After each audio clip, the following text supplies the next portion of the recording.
El caso que hoy vamos a analizar es del de Rafael Garaipita, una de las estafas piramidales más grandes que ha ocurrido en este país, con mayor número de víctimas y cual mayor lesión patrimonial ha causado a las víctimas. Es un caso que tiene muchísimas particularidades dignos de análisis criminológico, no solo por el tipo de delito, sino también por las víctimas. En este sentido, lo que cabe preguntarse es ¿por qué la elección de este caso?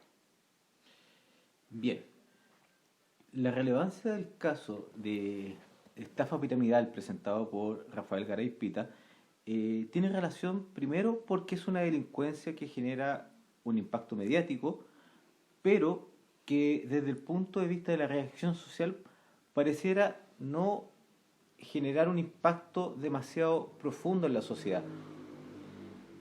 Lo otro relevante es situarnos inmediatamente en la figura del delincuente, quién comete este tipo de delito. En ese sentido, es interesante abordar los aspectos psicológicos, los aspectos biológicos y sociales que motivan el actuar de un delincuente como Rafael Garay. Sí, adicionalmente a eso, uno de los peritos de la PDI que analiza a Rafael Garay nos dice que es un sujeto que tiene plena conciencia de sus actos y de la extensión de sus consecuencias. Entonces no es alguien que no sepa lo que está haciendo ni a quién está ni con quién está siendo lesivo. Él nos señala además que es un tipo muy seguro de sí, lo cual se condice con el tipo de sujeto activo que normalmente comete estos delitos, que si bien es seguro de sí mismo, él se cree en su ser inconsciente desvalorizado y es muy inestable en sus relaciones interpersonales.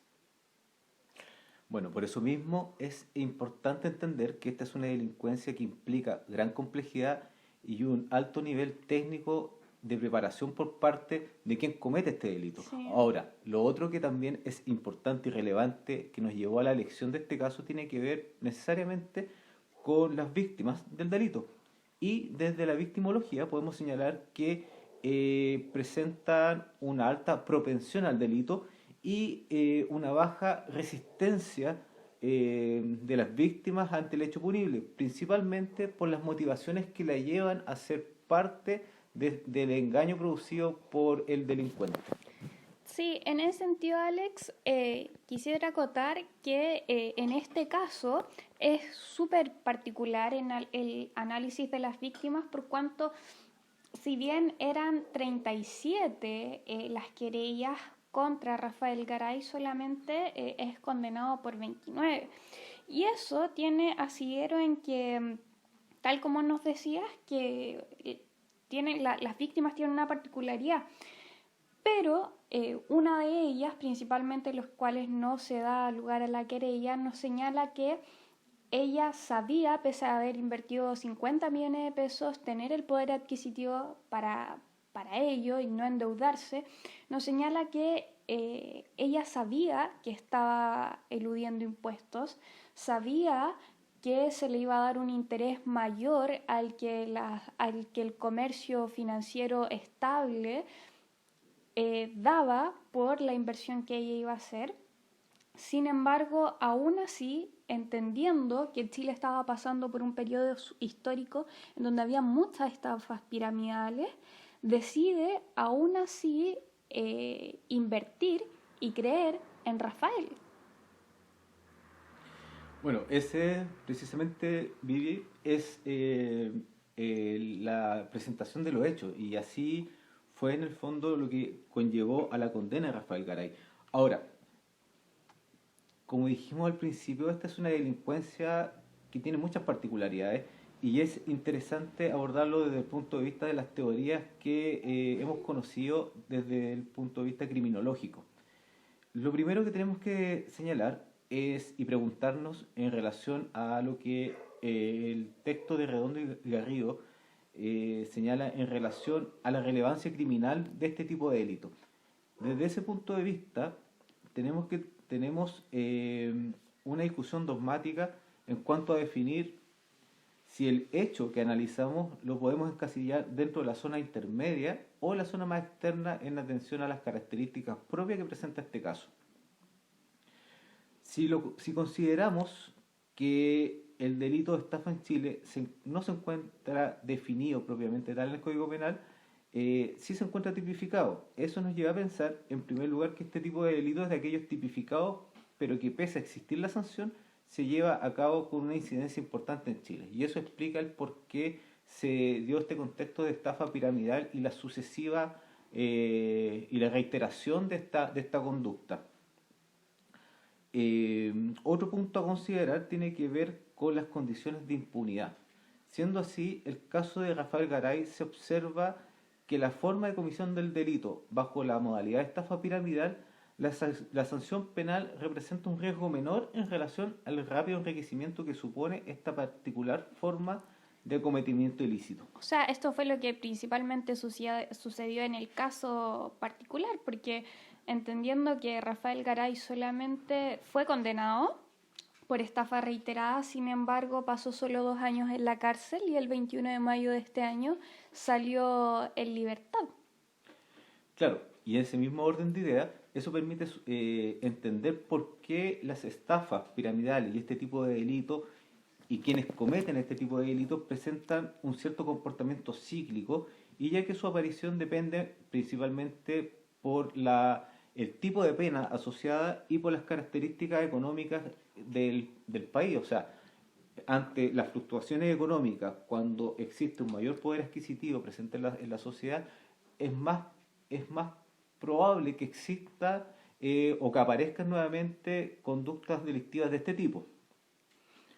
Ahora, si lo pensamos desde el punto de vista de análisis criminológico, si nos referimos al área más externa, en donde se encuentran aquellas conductas ilícitas que revisten cierta ambigüedad legislativa y falta de consenso global acerca de su carácter delictivo, podríamos encasillar la conducta de Rafael Garay, por cuanto los delitos de estafa en Chile, si bien es cierto, son sancionados penalmente, hay ciertas formas de comisión que son bastante difusas, que finalmente terminan en la no persecución de este tipo de delitos.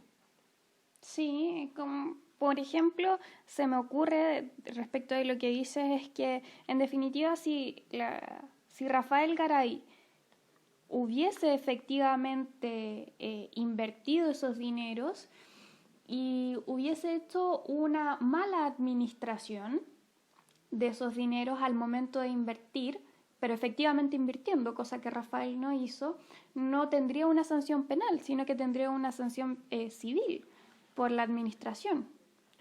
Claro, y en parte podemos entender que este tipo de delito no tiene una reacción social importante por parte de nosotros, principalmente porque, al igual que varias sociedades latinoamericanas, somos una sociedad permeable a los delitos de corrupción. Y la estafa, si bien es cierto, sucede en el ámbito entre particulares, pareciera ser que nos hemos habituado como sociedad a que existan ciertas formas de disposición patrimonial ilícita y se genere cierta impunidad al respecto. Pero en ese sentido, ¿por qué crees tú que el caso de Rafael Garay, pese a ser de aquellos delitos patrimoniales que no necesariamente en Chile tengan tanta cabida mediática, por qué en este caso sí lo tuvo? La condición de Rafael Garay, al ser una figura pública y al haber generado confianza en la gente, ¿fue un factor determinante? Sí, porque este tipo de delitos, desde el punto de vista del interés criminológico, hay que enfocarlo directamente en la figura de Rafael Garay, como el delincuente. ¿Qué tipo de delincuente es Rafael Garay? Entonces, tradicionalmente, las teorías criminológicas tienden a señalar que el origen de la delincuencia tiene que ver con aspectos socioeconómicos. Y en este caso nos encontramos frente a una persona que es profesional, que se ha socializado adecuadamente, tanto su socialización primaria como secundaria se ha dado en términos formales, y que finalmente son sus relaciones sociales que ha desarrollado, esos vínculos que ha desarrollado con posterioridad, lo que le ha enseñado a la forma de delito que ha cometido. Si lo miramos desde el punto de vista de la delincuencia de cuello blanco, según la teoría de Sutherland, en el fondo Rafael Garay comete este tipo de delito o cometió este tipo de delito en función de los valores que nuestra sociedad en el fondo le ha impuesto, o sea, el El éxito enriquecimiento, el económico. éxito económico exacto y la necesidad de ser valorado en la alta esfera de la sociedad. Y que curiosamente también es lo que motiva a las víctimas a invertir en este tipo de sociedades y caer en este tipo de delitos. ¿Por qué? Porque las víctimas, curiosamente, y ahí donde explicamos la propensión y la baja resistencia al delito, las víctimas también buscan el éxito y el enriquecimiento al corto plazo.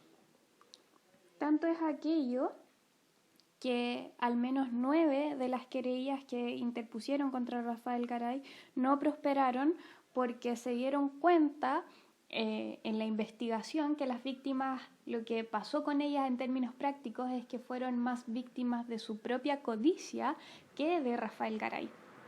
Por eso mismo es que este tipo de delitos tienen una connotación bastante importante. Recordemos que en Chile hay doctrina que indica que los delitos de estafa se consideran delitos de autolesión. Entonces, por un lado tenemos un delincuente que se forma toda vez que aprende a cometer este tipo de delito, una delincuencia bastante sofisticada, y por otro lado tenemos una víctima que tiene cierta propensión a ser víctimas de estos delitos, principalmente por los valores culturales con los cuales nos hemos formado como sociedades que están orientados en estos momentos al éxito desde el punto de vista económico. Exacto. Bueno, Alex, muchas gracias. Con esto hemos concluido el análisis del caso Garay.